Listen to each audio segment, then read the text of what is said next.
Hi guys, welcome back to Goal Rush, where we talk all about soccer. Okay, so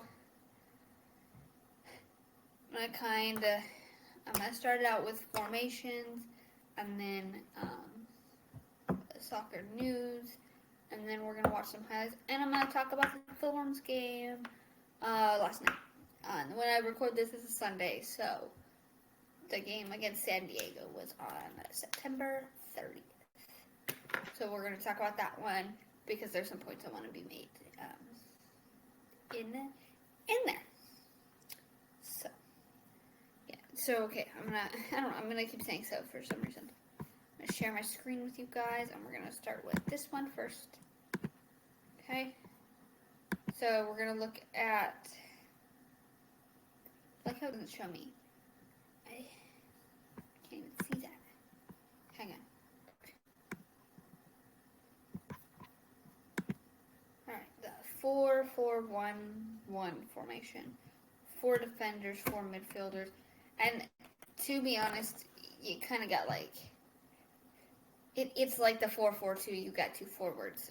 I would say one forward is more of a playmaker, than the other one is kind of the main one up top. But that's me. So... I would say, and also with any like formation, you can kind of like depending on your,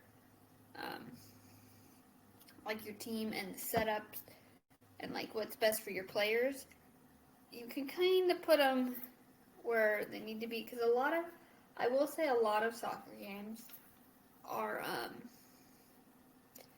are played on the width of the field, so the wide parts of the field.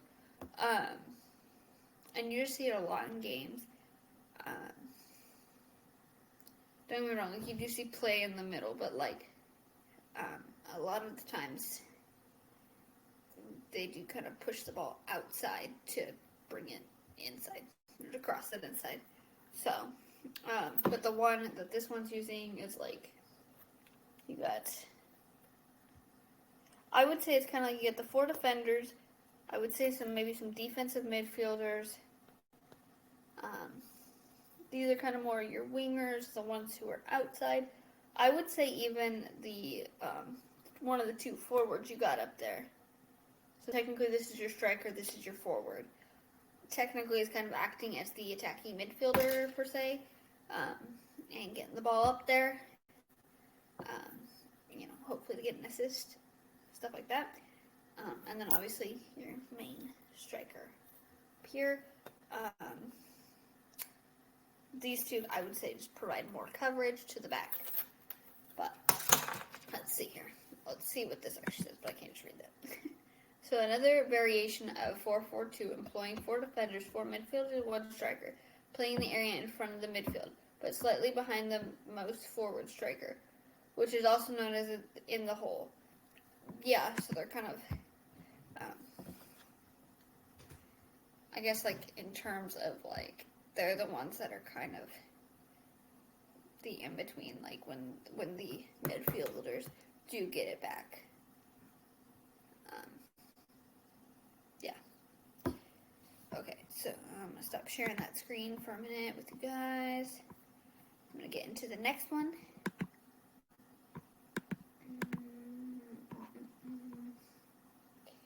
So, we're going to share this one.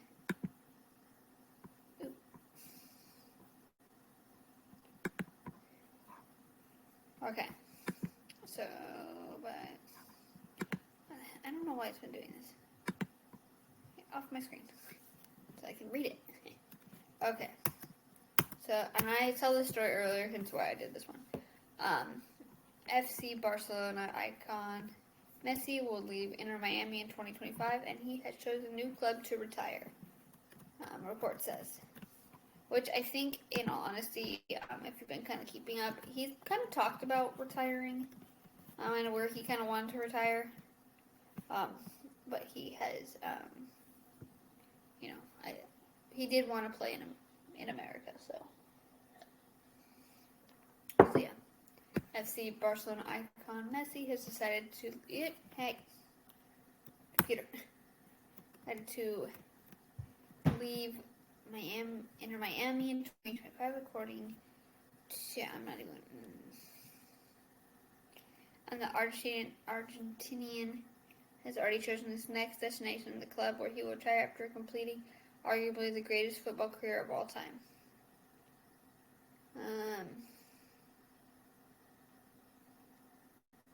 A 36-year-old threw a curveball at Kohlers this summer when opting not to return to his former employers of more than 20 years in Barca. Because that's probably where I would say he's known for a lot of his success.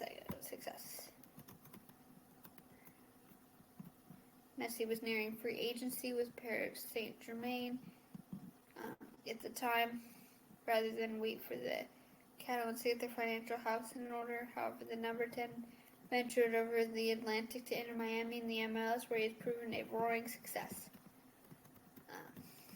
Which I know also for people has a lot of controversy too, just because he's a really good player, and he just all the accolades he does have.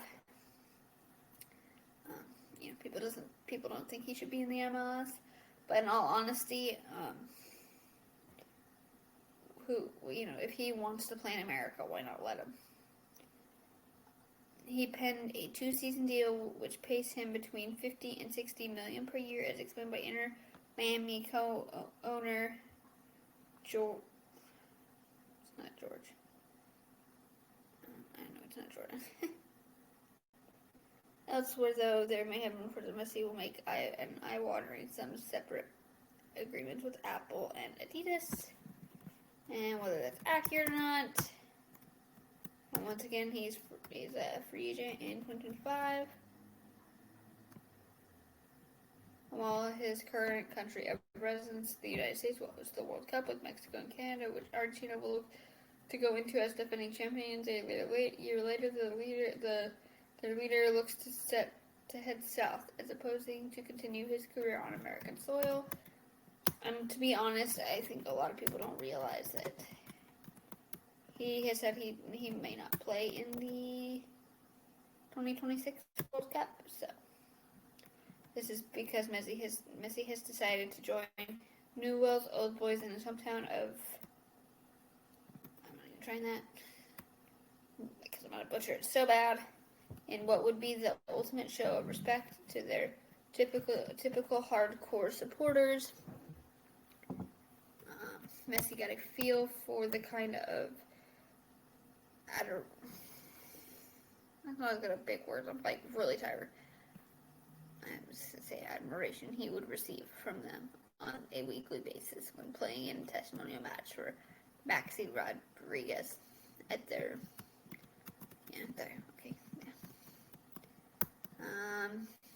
with Messi landing their World Cup title Qatar 2022, it seems that something will be replicated at grounds around Argentina, where he has now been accepted by the general public after emerging out of Diego Maradona's shadow. Finally playing for Newell's as a professional would book in Messi's journey perfectly after leaving their academy as a 13-year-old to take on a successful trial at FC Barcelona.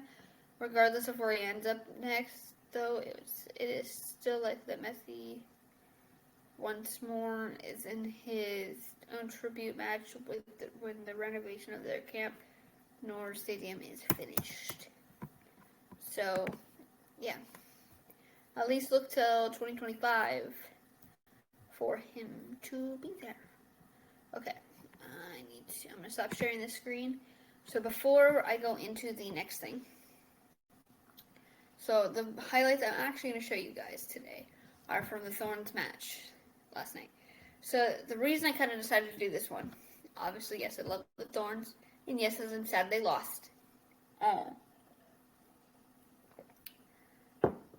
There were actually some great, I'm not sure if the highlights are going to show it. I didn't watch the highlights, but there were some great points to be taken away. As I will say, as a fan watching, I would say, maybe they just didn't come out with as much energy at first. You could tell San Diego came out there and per se wanted it more. But I'm gonna take it from the point of some of their goals were like defense. At least the first one, I will say, well, I will kind of classify as a defensive mistake because you can kind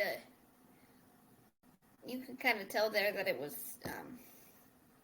a lot of like just kind of getting the ball up and not really strategically thinking about how to attack efficiently. You could tell it was more, and like again, this is no hate at all. You could tell that it just wasn't really like, it was more like not calm. Like it's more of like when you're making like a defensive clearance, you're just like, I need to get it out of the box.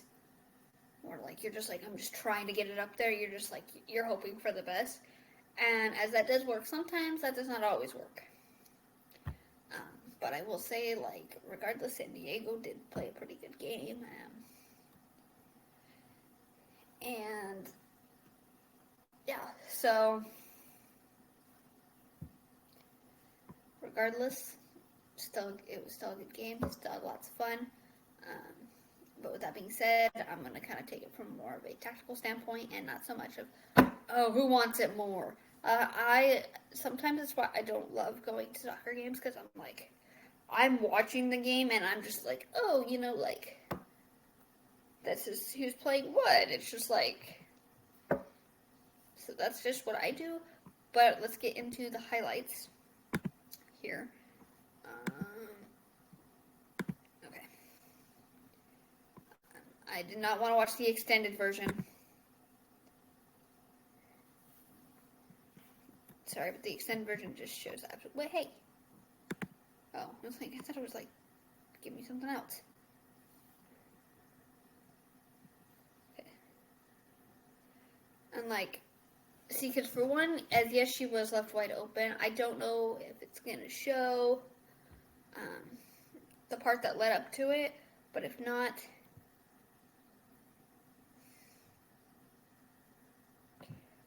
and she was kind of like left open.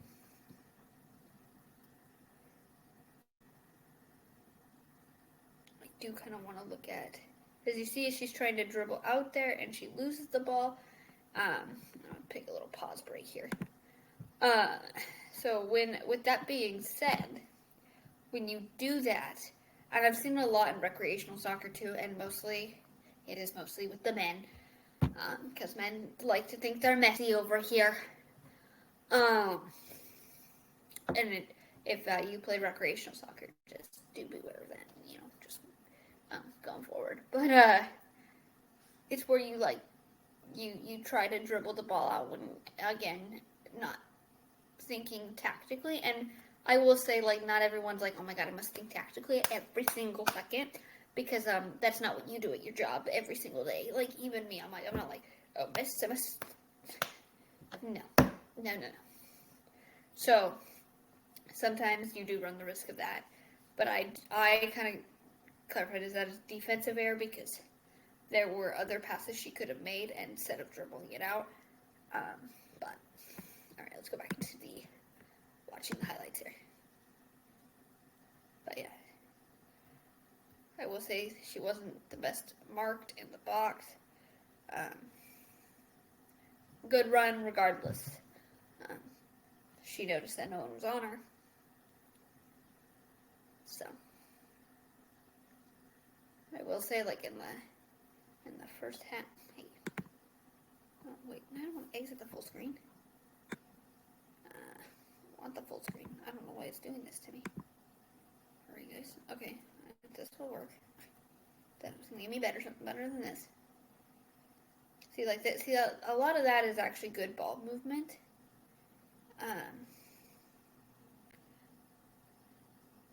But I will say, like, there wasn't. It wasn't as attacking. And see, that was actually a pretty good ball. But let's look at the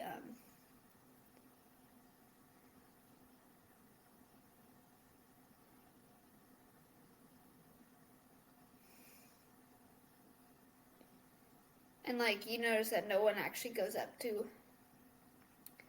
step to her, so she's like has a lot of space to shoot.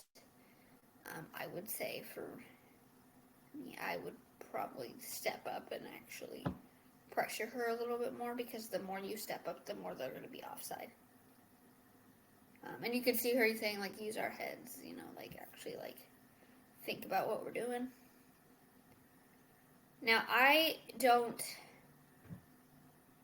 really know, like, I would say, like, from watching that, like, again, as a fan, I would say watching that was a defensive mistake. And in a sense, it was. But again, mistakes happen. It's, not the end of the world. Um, but obviously, like, regardless, she had a great game. I actually think she had a pretty good game. Great saves. Because I also saw some people say San Diego only won because they had their goalkeeper. But what I noticed is their goalkeeper wasn't put under a whole lot of pressure. A lot. Like, yes, Portland did take shots, but again, didn't really put them on target, didn't really challenge the keeper, I feel like. Okay, let's keep going with the highlights.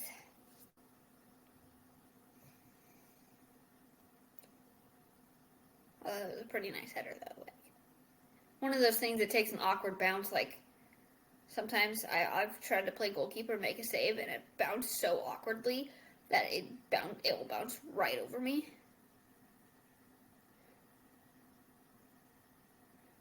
But you could kind of tell, like, she didn't know. Kind of like she wasn't set and ready. So sometimes you catch the goalkeepers flat-footed.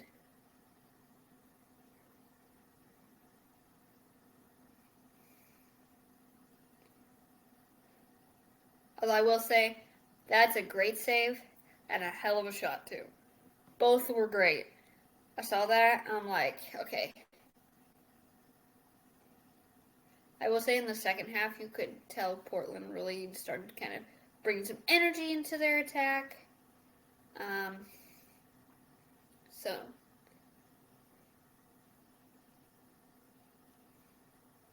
because sometimes not all games go exactly how you want them to go. And yeah, that's the end of the highlights. Don't know why the video itself is so long. Let's see here. I'm gonna stop sharing my screen with you guys. Okay, so that is all I have for you guys today on Goal Rush. Obviously, I hear the WSL has restarted up again for their new season, and France might be going back into season. Not 100% sure on that. I know the NWSL has a few more games before their postseason.